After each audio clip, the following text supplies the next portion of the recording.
This book was originally written in Arabic. Okay. It has been translated. Alchemy of Happiness. It's called Kimiya-e Sa'ādat.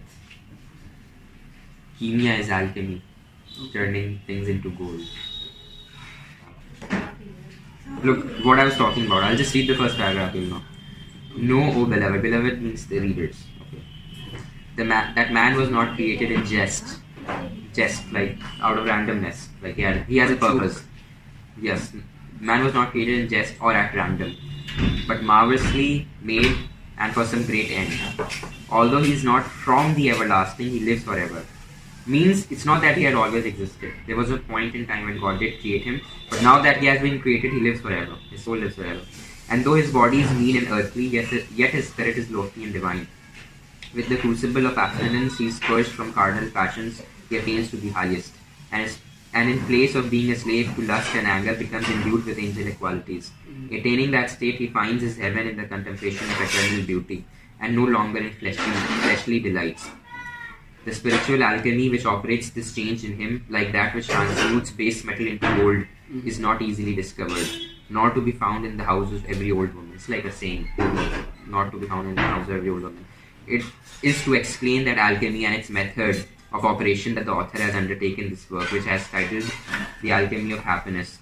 Now the treasures of God in which this alchemy is to be sought are the hearts of the prophets. Okay. Because that's where the divine revelation comes. Are the hearts of the prophets, and he who seeks it elsewhere will be disappointed and bankrupt on the day of judgment, which is the day of resurrection. Like everyone dies, and then on that day everyone will come back to life, and God will judge between them who's right, who's wrong. And bankrupt on the day of judgment. When he hears the word, they have lifted the veil from off thee, and thy sight today is free. God has sent on earth 124,000 prophets. This is what Prophet Muhammad told us. Okay. To teach men the prescription of this alchemy, and to purify their hearts from baser qualities in the crucible of abstinence from carnal desires. Okay. This alchemy may be briefly described as running away from the world to God. Okay. And its constituents are four: the knowledge of self, the knowledge of God, the knowledge of this world as it really is, the knowledge of the next world as it really is. That means after you die, paradise and hell. Okay. Now we shall proceed to expound these four constituents in order. That is what the book is about. Okay. So in the knowledge of self, what is there? You've gone through the book? Yes, I've read it. Okay. So like what are the main extracts from knowledge of self? So the main extract from knowledge of self is that when you contemplate on yourself,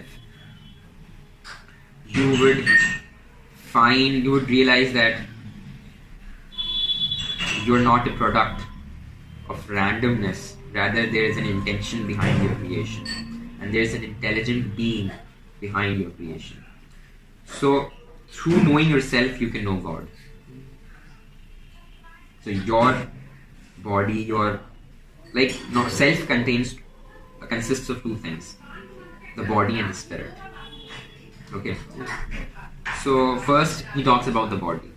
Okay, so it says that if you just look at the body, that itself is enough to point it to the Creator, like how He placed your teeth, how He placed your eyes, how well He formed your limbs, how you are superior to other animals in terms of how you can walk and how you can think. He talks about the brain, like how the human brain is so much more capable than the rest of the creation.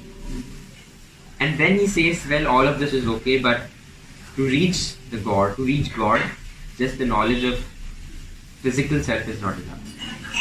You need to look at the spiritual self. And he says that just as eyes have a window to see the world, and ears have a window to hear the world, and skin has a window to feel the world, similarly the spiritual heart has a window to the other realms which we don't see. And that is something that cannot be explained in materialistic terms. That is something that we can only realize by feeling it. That's something which cannot be articulated. And when you purify yourself of your carnal desires and your low passions, and you live a life of righteousness according to prophetic advice, that is when that window opens up. That spiritual window. That is what is the knowledge of self.